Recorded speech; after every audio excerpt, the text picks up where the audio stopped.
السلام علیکم ورحمۃ اللہ وبرکاتہ۔ الحمدللہ رب العالمین فی الانبیاء والمرسلین نبینا و رسولنا امامنا محمد وعلی آلہ واصحابہ اجمعین۔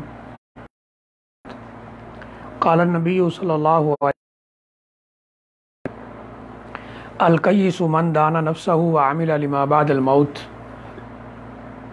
عقل مند انسان وہ ہے جو اپنی اصلاح کرتا رہے وعمل لما بعد الموت، اور ایسے موت کے بعد کام آنے والے ہیں۔ یہ رسول اللہ صلی اللہ علیہ وسلم اس چھوٹی سی حدیث مبارکہ کے اندر نبی اکرم صلی اللہ علیہ وسلم نے عقل مند انسان کی دو نشانیاں بیان فرمائیں۔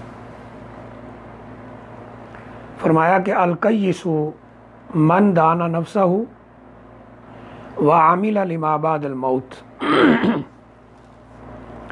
عقل مند انسان وہ ہے جو اپنی اصلاح کرے، نمبر ایک، نمبر لما بعد الموت، اور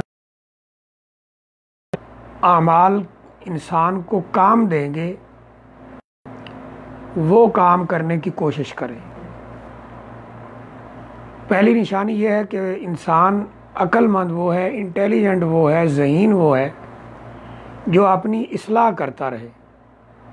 اصلاح سے مراد اپنی غلطیوں سے سبق سیکھتا رہے۔ کوئی ایک غلطی ہو، کوئی گناہ ہو، کوئی طرح کی لغزش اس سے سرزد ہو جائے، اس کی اصلاح کرے، آئندہ اس کے قریب نہ آئے۔ جیسا کہ آپ فرماتے ہیں لا یلدغ المؤمن من جوہر واحد مرتین۔ مومن انسان کبھی ایک سوراخ سے دو دفعہ نہیں ڈسا جاتا، یعنی جہاں اسے نقصان ہوتا ہے وہاں عقل سے کام لیتا ہے۔ تو یہ اپنی اصلاح کرے، دوسروں کی غلطیوں کو دیکھ کر بھی اپنی اصلاح کرے، اپنی غلطیوں سے بھی نقصان نہ اٹھے۔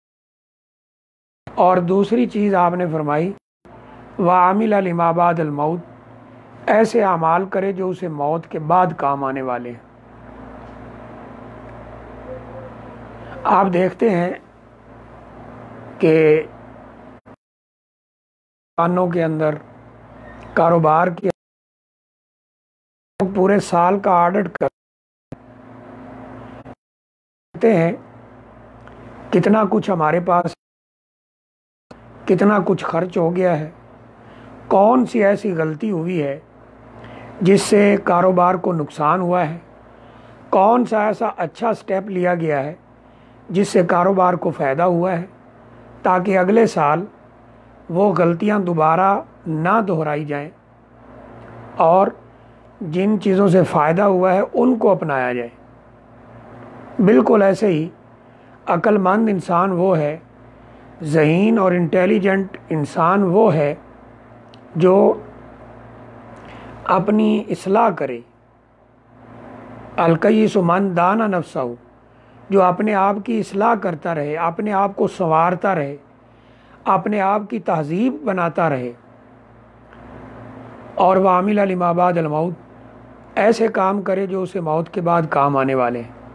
ہم دنیا کے لیے تو بڑے فکر مند ہیں، دن رات خود بھی، اپنے بچوں کو بھی، سارے سسٹم کو ہم نے اس پہ لگایا ہوا ہے۔ چھوٹے چھوٹے بچے ہیں ہمارے، ان کے سکول کا ٹائم الگ ہے، اکیڈمی کا ٹائم الگ ہے، ٹیچر آتا ہے وہ الگ ہے، دن رات ہم ان کی فکر میں ہیں، اور خود بھی دنیا کمانے کے لیے دن رات فکر میں لگے ہوئے ہیں، لیکن اگلی زندگی کا بہت کم لوگوں نے فکر لگا رکھا ہے۔ حالانکہ سوچنے کی بات یہ تھی کہ یہ زندگی عارضی ہے۔ آج اگر ہمارا بچہ 18 20 سال 25 سال کا ہے، وہ اس قابل ہو گیا ہے کہ وہ پڑھ لکھ کر کسی عہدے پر براجمان ہو، کسی سیٹ پر بیٹھے اور کمائی شروع کر دے، کوئی ڈاکٹر بن گیا، کوئی وکیل بن گیا، کوئی انجینئر بن گیا، کوئی جج بن گیا، اس کی کمائی شروع ہو گئی، آج پہلے دن مثلا اس نے اپنے جو محنت کی ہے اس کا پھل پانا شروع کیا ہے، تو سوچنے کی بات ہے کتنی دیر کما لے گا۔ آج اگر وہ 25-30 سال کی عمر میں سیٹ پہ بیٹھا ہے، 25-30 سال اور کما لے گا، 60 سال کی عمر میں گورنمنٹ بھی ریٹائرڈ کر دے گی، اپنا کاروبار بھی ہوگا، اپنا سسٹم بھی ہوگا، تو بڑی چھلانگ مارے گا، 70-75 سال، اس کے بعد ختم۔ اگر اتنی عمر ہو تو عمر بھی ہو اور ساتھ ساتھ صحت بھی ہو تو اتنی کمائی کر لے گا، یعنی ٹوٹل 40 سال 45 سال، بس اس کے بعد ختم۔ اس کے بعد یہ جسم بھی کام کرنا چھوڑ دے گا، ہاتھ کام کرنا چھوڑ دیں گی، نظر کمزور ہو جائے گی، سننا کم ہو جائے گا۔ تو یہ زندگی جو 30-35 سال 40 سال کمائی کی زندگی ہے، اس کے لیے اتنا فکر کہ دن رات ایک کیا ہوا ہے، اور اگلی زندگی وہ نہ تو 30 سال کی ہے، نہ 100 سال کی ہے، نہ 30,000 سال کی ہے، نہ 30 لاکھ 30 ارب 30 ملین ٹریلین، وہ لامحدود زندگی ہے، اس کے لیے کوئی فکر نہیں ہے۔ یعنی بہت سے ایسے لوگ ہیں جو اگلی زندگی سے بے پرواہ ہو کر زندگی گزار رہے ہیں، تو یہ عقل مندی نہیں، یہ بے وقوفی ہے۔ اس لیے نبی صلی اللہ علیہ وسلم فرمایا الکیس من دان نفسہ وعمل لما بعد الموت، عقل مند وہ ہے جو اپنی اصلاح کرے، اپنے آپ کو سنوارتا رہے اور اعمال ایسے کرے جو اسے اگلی زندگی میں کام دینے والے ہیں۔ جو حقیقی زندگی ہے، جو جس زندگی کی کامیابی اصل کامیابی ہے، اس کے لیے وہ عمل کرے۔ تو یہ رمضان مبارک کا مہینہ ہے، اس میں ہمیں زیادہ سے زیادہ اپنی اگلی زندگی کا فکر کرنا چاہیے، اس کے لیے تیاری کرنی چاہیے۔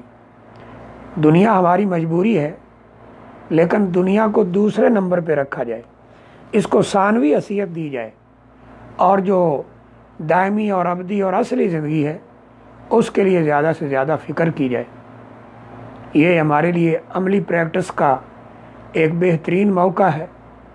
اللہ تعالیٰ سے دعا ہے اللہ رمضان مبارک کی گھڑیوں سے زیادہ فائدہ اٹھانے کی توفیق عطا فرمائے، اور اللہ تعالیٰ ہماری کوششوں کو قبول فرمائے، اور اللہ تعالیٰ ہمارے عقائد اعمال کی اصلاح فرمائے، اور اپنی بارگاہ میں قبول فرما کر ہماری بخشش کے فیصلے فرمائے، اور اللہ تعالیٰ ہمیں جنت الفردوس کا وارث بنائے، اور اللہ تعالیٰ جہنم کے عذابوں سے ہمیں محفوظ رکھے، اور اللہ تعالیٰ ہمیں زیادہ سے زیادہ نیکی کرنے کی توفیق دے۔